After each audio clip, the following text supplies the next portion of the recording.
Hello friends, स्वागत है आप सभी का हमारे इस यूट्यूब चैनल हिंदी साहित्य बाय पूजा पांडे में। आज की इस वीडियो में हम बात करने वाले हैं ईमेल लेखन के लिए कि ईमेल लेखन किस प्रकार से होता है, उसका सही प्रारूप क्या है, सही फॉर्मेट क्या है और ईमेल लिखते समय हमें किस किस बातों का ध्यान रखना चाहिए।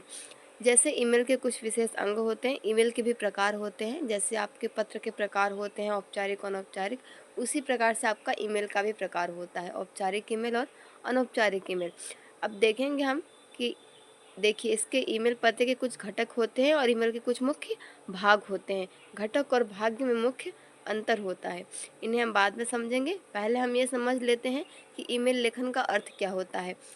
अगर आप क्लास 9th और 10th का एग्ज़ाम देने वाले हैं, हिंदी विषय से हैं, एनसीईआरटी हिंदी ग्रामर का यह एक रचना एवं लेखन का बहुत ही महत्वपूर्ण टॉपिक है। ईमेल लेखन हमेशा परीक्षा में पूछा जाता है, तो आप इसके सही फॉर्मेट को अगर ध्यान में रखकर ईमेल लिखते हैं तो आपको पूरे अंक मिलते हैं। जैसा कि आप जानते होंगे, ईमेल जो शब्द है यह दो शब्दों से मिलकर बना है, ई और मेल। तो ई का अर्थ हो गया, यानी ई से जो अभिप्राय है वह है इलेक्ट्रॉनिक, जबकि मेल का जो हिंदी पर्याय होता है वो होता है डाक। इस प्रकार कहा जाता है कि विद्युत के वेग समान भेजी जाने वाली डाक, यानी जिसे हम बहुत ही विद्युत के समान, जितनी उसकी गति होती है विद्युत की, उतनी गति से हम तीव्रता से, शीघ्रता से कहीं अगर हम किसी डाक को भेज सकते हैं तो उसे हम ईमेल, इसका पूरा रूप होता है इलेक्ट्रॉनिक मेल कहलाती है। यानी शीघ्रता से कहीं भी भेजी जाने वाली जो डाक होती है उसे ही हम इलेक्ट्रॉनिक मेल कहते हैं। क्योंकि जो पहले जो हमारी डाक होती थी, जो हम लिखित पत्रों के माध्यम से भेजते थे, तो उन्हें एक जगह से दूसरी जगह आने जाने में काफ़ी समय लग जाता था। लेकिन अब जो है वो डिजिटल युग है, अब ऐसा नहीं है। हम ईमेल लिखते हैं, तुरंत यहाँ से सेंड करते हैं और जिसे हम भेजना चाहते हैं उसके पास वो अगले ही क्षण पहुँच जाता है। इसलिए इसे इलेक्ट्रॉनिक मेल कहा जाता है, जिसका शॉर्ट रूप है ईमेल, या इसे हम ई पत्र भी कहते हैं। ऑनलाइन पत्र भेजने के लिए सबसे पहले तो प्रेषक व प्रेषिती, ये दो शब्द हैं, इनके अर्थ आपको जान लेना अनिवार्य है। पहला जो प्रेषक होता है, प्रेषक का अर्थ है भेजने वाला, ठीक है। और प्रेषिती यानी प्राप्तकर्ता, जिसे आपका मेल मिलने वाला है, जो आपके मेल को प्राप्त करेगा। प्रेषक का अर्थ हुआ भेजने वाला और प्रेषिती का अर्थ है प्राप्त करने वाला। उनके पास जो है वैध यानी कि वैलिड ईमेल आईडी होनी चाहिए, यानी कि आपने जो कुछ भी भेजा है अगला व्यक्ति उस मेल को देख सके, इसलिए दोनों लोगों के पास वैलिड आईडी होनी चाहिए। इससे हम जो है सिर्फ मैसेजेस ही नहीं भेज सकते, यानी कि केवल संदेश ही नहीं भेज सकते, बल्कि जो हमारे डॉक्यूमेंट हैं, दस्तावेज हैं और जो वीडियो है, इमेज है, वो सारी चीज़ें भी हम उसमें क्या कर सकते हैं, अटैच करके यानी संलग्न करके किसी दूसरे ईमेल पते पर भेज सकते हैं और वहाँ से अपने पते पर, ईमेल पते पर हम प्राप्त कर सकते हैं। और आज के ज़माने में देखें तो बहुत सारी वेबसाइट है जो हमें ईमेल आईडी बनाने की सुविधा प्रदान करती है। जैसे जीमेल हो गया, याहू हो गया, रेडिफ मेल हो गया या हॉटमेल हो गया। ये सारी जो वेबसाइट हैं वहाँ पर हम अपनी ईमेल आईडी बना सकते हैं। ईमेल पते के घटक, ईमेल पते के जो घटक होते हैं वो 3 मुख्य घटक होते हैं। देखिए, घटक वो होते हैं जिनसे मिलकर आपका ईमेल बना हुआ होता है और उसके अंतर्गत जो जो चीज़ें आती हैं वे उसकी भाग कहलाती हैं। तो ये मुख्य आपका डिफरेंस है ईमेल पते के घटक और उसके मुख्य भाग में। यानी ईमेल जिन चीज़ों से मिलकर बना होता है वो हो गया आपका घटक, और उसके अंतर्गत जितनी चीज़ें आती हैं वो क्या हो जाएंगी, उसकी मुख्य भाग हो जाएंगी। तो ईमेल पते के 3 घटक होते हैं, जैसा कि यूजर नेम, हम वहाँ अपना जो भी अपना नाम लिखते हैं, यूजर नेम को ही हिंदी में क्या कहते हैं, उपयोगकर्ता का नाम कहते हैं। पहले हम नाम लिखते हैं, उसके बाद एक प्रतीक लगा देते हैं, @ बोलते हैं, इसे हिंदी में क्या कहेंगे, प्रतीक कहेंगे। उसके बाद फिर कोई डोमेन नेम हो जाता है, जहाँ से भी जिस भी वेबसाइट से आप बनाएंगे, जैसे कि जीमेल, याहू, हॉटमेल, इस प्रकार से। जैसे यहाँ पर देखिए एग्जाम्पल के लिए एक ईमेल आईडी दी गई है, snehagupta@gmail.com। तो यहाँ जो स्नेहा गुप्ता है वह एक यूजर नेम है, @ क्या है, एक प्रतीक है, एक सिंबल है, और जो gmail.com है ये डोमेन नेम है। तो इस प्रकार से ईमेल पते के 3 घटक होते हैं, यूजर नेम, प्रतीक और डोमेन नेम। अब बात करते हैं ईमेल के मुख्य भाग। ईमेल के मुख्य भाग में आपकी मुख्यतः 4 से 5 चीज़ें आ जाएंगी। जैसे आरंभ, जिससे हम शुरुआत करते हैं, उसमें आपका फ्रॉम, टू, बीसीसी, सीसी, ये सारी चीज़ें आ जाएंगी। उसके बाद जो आपकी विषय वस्तु होगी और उसके बाद जो आपका अंत होगा, उसमें जो भी आपने अटैचमेंट लगाए होंगे, ये सारी चीज़ें ईमेल के भाग के अंतर्गत आ जाएंगी। सबसे पहले बात करें आरंभ। अब देखिए इसमें हम बारी बारी से बात करेंगे। आरंभ जो है, ईमेल के प्रारंभ में संदेश भेजने वाले का ईमेल पता फ्रॉम के अंतर्गत लिखा जाता है। यानी कि आप अगर किसी को भेज रहे हैं तो वहाँ पे आप अपना ईमेल आईडी लिखेंगे, जिसे ईमेल पता के नाम से भी जाना जाता है। फ्रॉम लिख के यहाँ पे आपने अपना ईमेल आईडी लिख दिया। उसके बाद हम प्राप्तकर्ता अथवा प्रेषित, अभी मैंने ऊपर आपको बताया कि प्रेषित को ही प्राप्तकर्ता कहते हैं, जिसे हम कुछ भेज रहे हैं।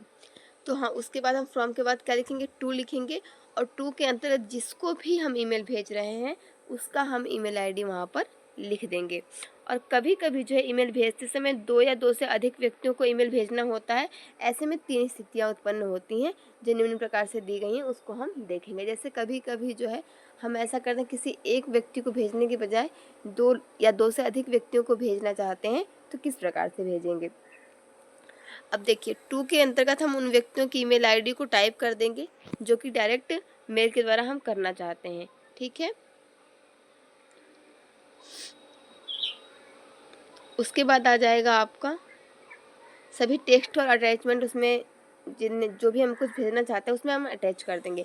फिर उसके बाद हम लिखेंगे सीसी। सीसी का अर्थ होता है कार्बन कॉपी।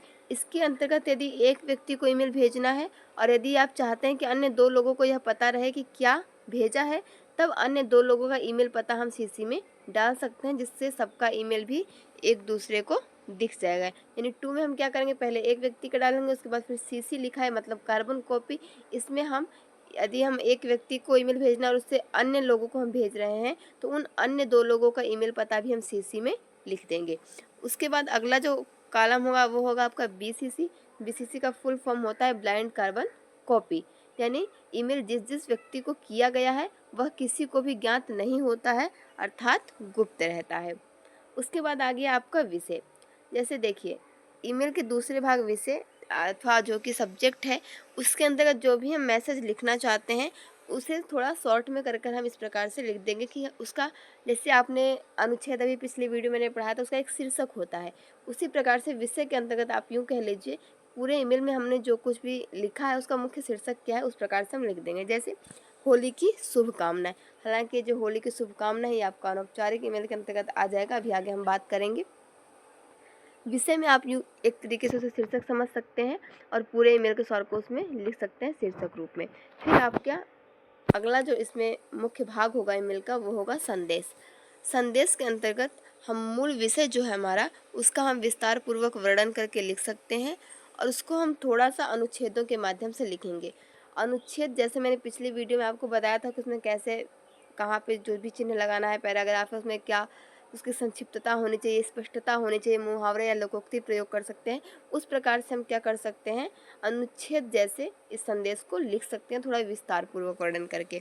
बहुत ज़्यादा विस्तार नहीं करेंगे। अभी हम पढ़ेंगे कि ईमेल लिखते समय कौन सी बातें ध्यान रखनी चाहिए, उसके अंतर्गत ये बातें आएंगी आपकी। फिर आगे आपका अटैचमेंट। अटैचमेंट में हम संदेश भेजते समय यदि किसी डॉक्यूमेंट को या फिर किसी लेटर को उसमें अटैच करना चाहते हैं, संलग्नित करना चाहते हैं, तो हम उसे भी वहाँ पर ऐड कर सकते हैं। और ऐसा तभी किया जा सकता है कि जबकि जो हमारा कंप्यूटर है या फ़ोन है जिससे भी हम ईमेल भेज रहे हैं, वहाँ पे उन चीज़ों को हमने सेव करके रख रखा हो, जो भी डॉक्यूमेंट, इमेज या वीडियो हमें भेजनी हो। लास्ट में हम क्या कर सकते हैं, लास्ट में हम पूरा विषय भी लिख देंगे या डॉक्यूमेंट अटैच करना है तो अटैच कर देंगे। उसके बाद हम संबंधित व्यक्ति को, वहाँ पे एक हमें सेंड का ऑप्शन मिलता है और सेंड के विकल्प का प्रयोग करके हम उसको भेज सकते हैं और यही हमारा लास्ट हो जाता है। अब आइए ध्यान देखते हैं आगे कि ईमेल को लिखते समय हमें कौन कौन सी बातें जो है ध्यान में रखनी चाहिए और ईमेल कितने प्रकार का होता है। ईमेल देखिए मुख्य रूप से दो प्रकार का होता है, औपचारिक ईमेल और अनौपचारिक ईमेल, यानी फॉर्मल ईमेल और इनफॉर्मल ईमेल।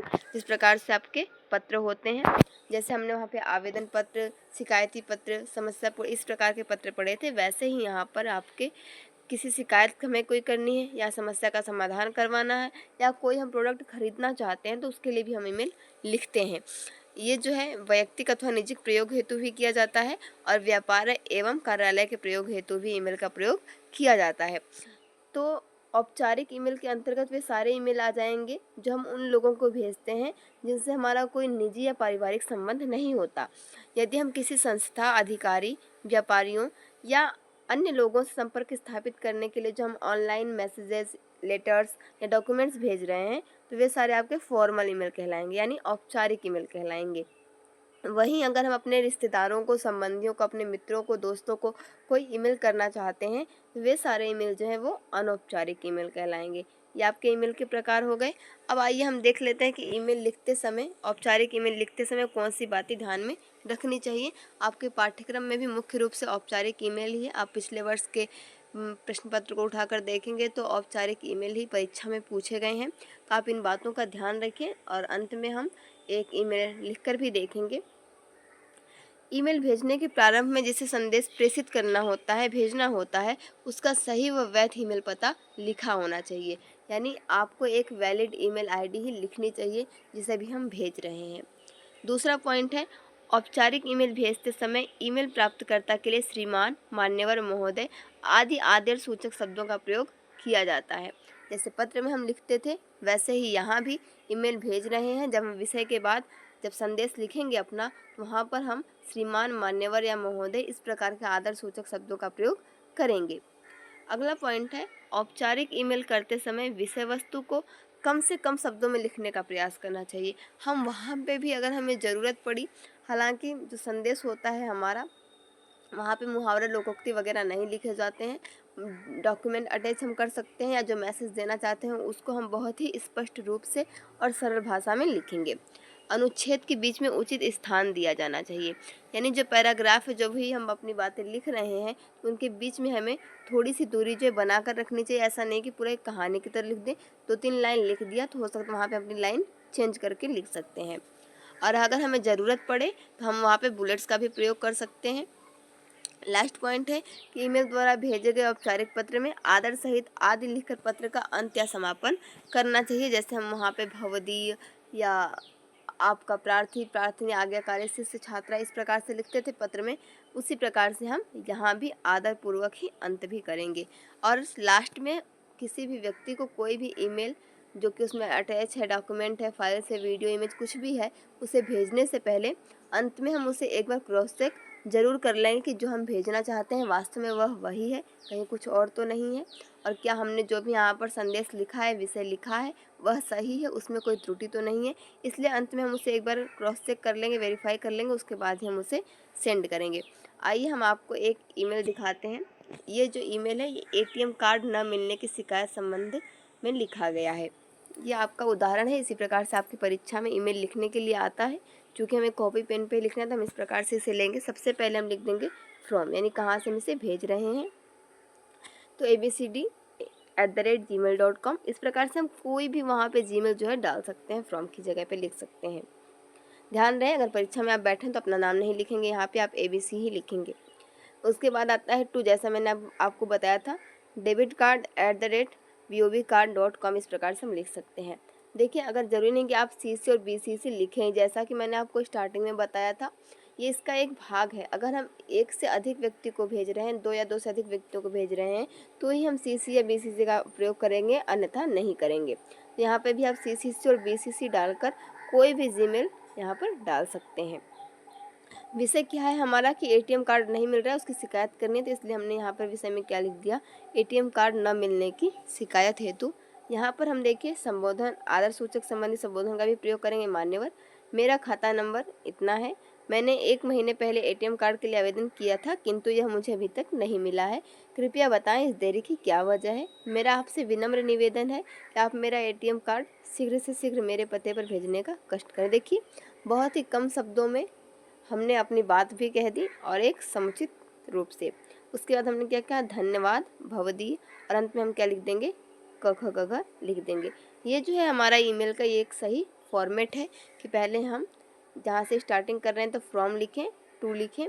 अगर वहाँ पर दिया गया है 2 या 2 से अधिक व्यक्ति में कुछ भी नहीं दिया गया तो CC और BCC यानी कार्बन कॉपी का भी हम प्रयोग कर सकते हैं।